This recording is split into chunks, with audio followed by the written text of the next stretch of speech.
I know, Precious said softly. But what's more important? Your mother's life or your pride? You can hate yourself for it later, but at least your mother will be alive. Ella looked down at the ground, her heart aching with indecision. Her mind screamed no, but her mother's weak, frail face flashed before her eyes. She couldn't just let her die. I don't know if I can do it, Ella whispered, her voice trembling. Think about it, Ella, Precious said gently. You don't have much time.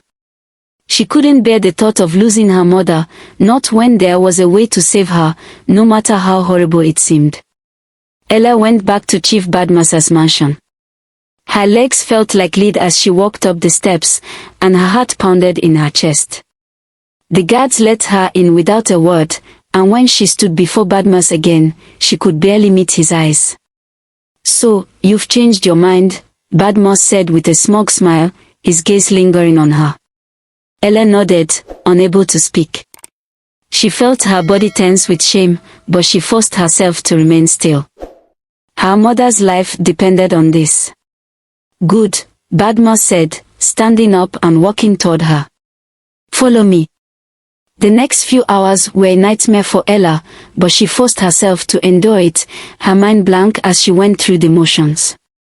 When it was over, Badmus handed her a bundle of cash, far more than the 300,000 naira she had asked for.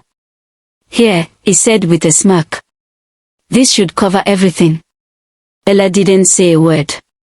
She took the money and left the mansion as quickly as she could, her heart heavy with shame. She felt dirty, broken. But at least she had what she needed. When she got home, Solomon was waiting anxiously. Did you get the money? He asked, his eyes wide with hope. Ella forced a smile and handed him the bundle of cash. Yes. We have enough now. Solomon let out a breath of relief, hugging her tightly. Thank God, Ella. I don't know how you did it, but thank you. Mama will be saved. Ella nodded, though her heart felt like it was being crushed. She couldn't tell him the truth, not now, not ever. He wouldn't understand. Solomon left for the hospital while Ella stayed back. Few hours after the encounter with Chief Badmus, Ella began to feel serious pain in her stomach. The pain didn't stop, rather it grew worse every passing second. Solomon stood at the hospital's front desk, his hands trembling as he handed over the bundle of money. The nurse behind the counter glanced at him, then at the money, before signaling the doctor. Moments later, Dr. Philip emerged, his face etched with concern. Is this the money for your mother's treatment? Dr. Philip asked, taking the cash from Solomon's shaking hands. Yes, doctor. Please start her treatment immediately, Solomon replied, his voice cracking with desperation. We can't waste any more time. My mother's condition is getting worse. Dr. Philip nodded, gesturing for the nurses to begin preparations. We'll start right away. You did well to bring this money quickly. Your mother is in a critical state. Solomon let out a sigh of relief, though worry still clung to him. He had no idea how Ella had managed to get such a large sum in such a short time, but he didn't dwell on it.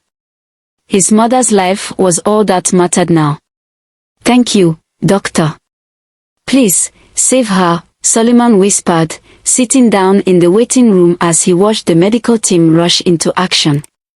Back at home, Ella lay on her bed, her body writhing in agony. Her stomach, which had been aching since the morning, now felt as though it was tearing apart from the inside. She pressed her hands against her abdomen, trying to steady her breathing, but the pain only intensified. Oh God, she whispered through gritted teeth. What's happening to me? Her entire body felt like it was on fire, and then, suddenly, she felt something slithering inside her. Her eyes flew open in terror. It was as if something was alive inside her, moving, coiling, crawling beneath her skin. No, this can't be real, Ella whimpered, panic settling deep into her bones. She clenched her fist, trying to woo the sensation away, but it grew stronger with each passing second. Then, as if in a nightmare, she heard it, the unmistakable sound of Chief Badmus's sinister laughter. His deep, mocking voice filled her ears, echoing around the room. "Ella," his voice taunted, though there was no one in sight. "You thought you could escape me. You thought I'd let you take the money and walk away. Foolish girl. No. Leave me alone." Ella screamed, clutching her head as if trying to block out the sound. But the laughter only grew louder, more menacing. It echoed in her ears, in her mind, twisting around her like the serpent she felt crawling inside her. Sweat poured down her face as she stumbled out of bed. "I need to vomit. I need to get it out," she muttered, barely able to focus through the searing pain. She staggered toward the bathroom, her legs wobbling beneath her as her vision blurred. The room seemed to spin, the walls closing in on her. She barely made it to the door when her body gave way, and she collapsed against the sink. As she reached for the toilet, desperate to rid herself of the evil she felt growing inside her, her foot slipped on the wet floor. In a split second, her body lurched forward, and her head collided hard with the edge of the toilet seat. The sound of the impact echoed through the small bathroom, followed by a deafening silence. Ella lay there, motionless, her body crumpled on the floor. Blood trickled from the side of her head, pooling beneath her. The pain, the laughter, the sinister presence, it all stopped in an instant. There was nothing but silence now. At the hospital, Judith lay still, her breathing steady, and her face, though pale, had regained some of its color. The doctors had run several tests earlier, and everything seemed to point to a hopeful recovery. She had been receiving treatment for days, and today, for the first time in a while, her condition was finally improving. Dr. Philip entered the room, scanning Judith's chart with a slight nod of approval. "She's responding well to the treatment," he said to the nurse beside him. "Her vitals are stabilizing. It's a good sign." The nurse smiled, relieved. "That's wonderful news, doctor. We've all been so worried." Judith stirred slightly in her bed, her eyelids fluttering open. Her voice was weak, but she managed to speak. "Doctor, where's my son?" Dr. Philip bent down, giving her a reassuring smile. "Solomon went home to bring some food for you and himself. He'll be back soon. You should rest for now." Judith nodded faintly, her mind at ease knowing that her son would return soon. Thank you for everything. You're strong, Judith. Just keep resting, and soon you'll be back on your feet," the doctor added before walking out of the room. Solomon hurried home, his thoughts filled with relief that his mother's condition was improving. As he walked, his mind wandered to Ella. She had been distant recently, and he hadn't had much time to speak to her between hospital visits. "I hope she's okay," he thought to himself. "I'll ask her to make something for all of us. We need a good meal after everything that's happened." When he arrived at their small house, he called out as he entered. "Ella. Ella, I'm back." The house was quiet, unnervingly so. Solomon frowned, stepping further inside. "Ella." His voice echoed through the silent rooms, but there was no response. Something felt wrong. He hurried to her room, noticing that the door was slightly ajar. Pushing it open, he found the bed empty, the room undisturbed. His heart began to race as a cold knot of dread tightened in his stomach. "Ella, where are you?" he called again, his voice rising in urgency. Then, from the corner of his eye, he saw the bathroom door. It was open, and the faint sound of water dripping reached his ears. Trembling, Solomon approached, a growing sense of fear gnawing at him. He pushed the door fully open, and what he saw made his world collapse. Ella lay on the bathroom floor, motionless, in a pool of her own blood. Her head was twisted awkwardly, her face pale, her body cold. "No," No. No. Solomon screamed, rushing to her side. He knelt beside her, his hands shaking uncontrollably as he touched her cold skin. Ella, wake up. Please, wake up. He shook her gently, hoping, praying, that somehow this was all a terrible nightmare. But there was no movement, no sound from her. Her body remained lifeless, her eyes closed forever. Tears streamed down his face as he clutched her body, his mind reeling in disbelief. How did this happen? What happened to you? His voice was barely above a whisper, broken and filled with sorrow. He cried out again, louder this time, the weight of his grief suffocating him. Ella. No, please. His voice cracked with desperation as he cradled her in his arms, unable to comprehend the reality before him. Minutes passed, though it felt like an eternity. His sobs filled the empty house, echoing through the walls that now felt like they were closing in on him. Solomon's mind raced, questions flooding his thoughts. How could this have happened? What had gone wrong? As he wept, holding his sister's lifeless body, his phone rang, jolting him from his grief. For a moment, he didn't move, too numb to react. But when the ringing persisted, he pulled the phone from his pocket, his hands trembling as he answered the call. Hello. His voice was hoarse from crying.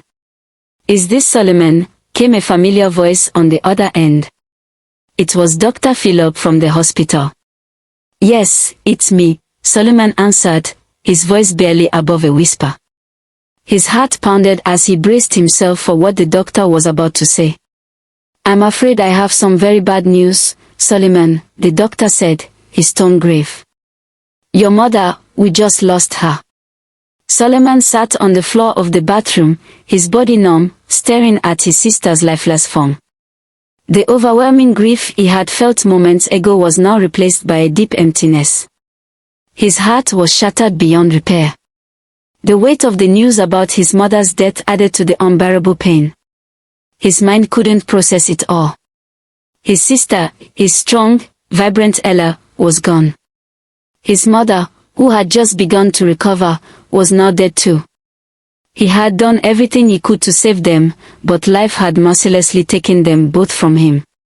His hands trembled as he whispered, why is this happening to me? Tears welled in his eyes again, but he felt too weak to cry. It was as if the pain had drained him of all his strength. A deep hollowness settled in his chest, making it hard to breathe. He clenched his fist, his voice shaking, God, why didn't you take me instead? Why leave me here alone? The days following the tragedy were a blur for Solomon. The weight of his grief consumed him, making each day feel like an eternity. He wandered through the empty house like a ghost, too exhausted to cry, too broken to find comfort. The air was thick with loss, and the silence was deafening. Friends and neighbors came to offer their condolences, but Solomon could barely hear their words. All the usual phrases of comfort, it's God's will, they are in a better place, stay strong, meant nothing to him. He felt completely detached from everything, as though he existed in a world separate from everyone else. Weeks passed, but the pain didn't lessen. It lingered, gnawing at his soul. He spent most days in the house, barely eating or sleeping. Each corner of the home reminded him of his mother and sister. The empty chairs at the dining table, the unmade bed in Ella's room, even the lingering scent of his mother's perfume, it all crushed him, over and over again.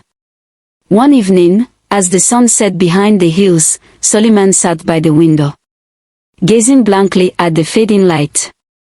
He had thought about Chief Badmus several times. Despite being their uncle, Badmus had never shown any sympathy. Not even after the deaths of his brother's wife and children. Not a single visit. Not a single word of condolence. He didn't even show up to Momo's burial, Solomon muttered bitterly, gripping the arm of his chair. Not for Papa's either. How could he be so heartless? As the days turned into nights, Solomon found himself sinking deeper into despair. He would lie in bed for hours, staring up at the ceiling, unable to sleep. His mind replayed the events that had led to this point, his mother's sudden illness, Ella's mysterious death, and the loss of both in such quick succession. The more he thought about it, the more he felt like something was wrong. What if there's more to this? He whispered into the darkness one night. What if it wasn't just fate? One night, after another long, restless evening, Solomon finally drifted into a troubled sleep. His dreams were vivid, unlike any he had ever experienced before. He found himself standing in a fog-covered field, surrounded by silence. "Where am I?" he muttered, turning in every direction, trying to make sense of his surroundings. Suddenly, in the distance, he saw three figures emerging from the mist. As they drew closer, he recognized them immediately: his sister Ella, his mother Judith, and to his shock, his father, who had passed away years ago. "Mama!" Solomon called out, his voice trembling. "Ella! Papa!" They stood before him, giving him no response, silent but clear. Their faces were calm, yet there was something urgent in their eyes. Solomon's heart raced as he stared at them. His emotions surged: grief, confusion, and a deep longing to be with them. "What is this?" he asked. "Is this real? Why are you all here?" His father, who had always been a quiet man, stepped forward, his expression somber. He raised his hand and pointed behind Solomon. Slowly, Ella and Judith did the same, their fingers all pointing in the same direction. Solomon's breath caught in his throat. He hesitated for a moment, terrified of what he might see if he turned around. But something compelled him to follow their gaze. With trembling hands, he slowly turned to face the direction they were pointing. In the distance, through the thick fog, Solomon saw a figure. His heart pounded as the figure came into view.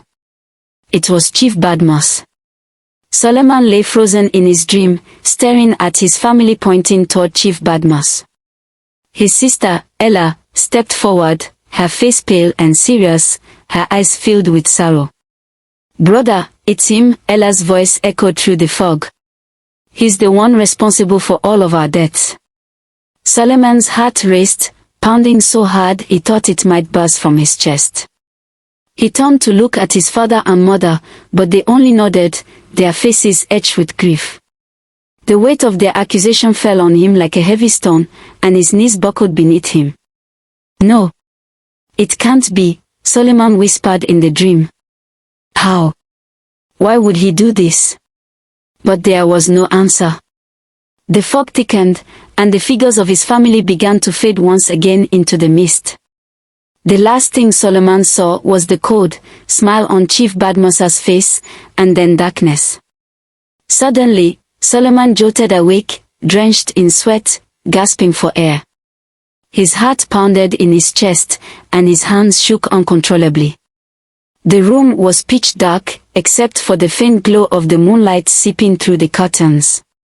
He could still hear Ella's voice in his head, repeating the same words over and over again.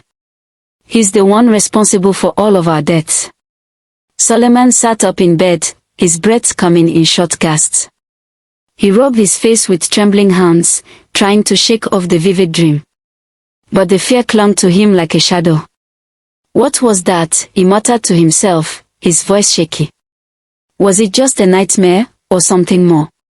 Unable to calm himself, Solomon quickly dressed and rushed to his friend, Sam's house. He knocked on the door with urgency, his mind still racing from the dream. Sam opened the door, his face groggy with sleep. "Solomon."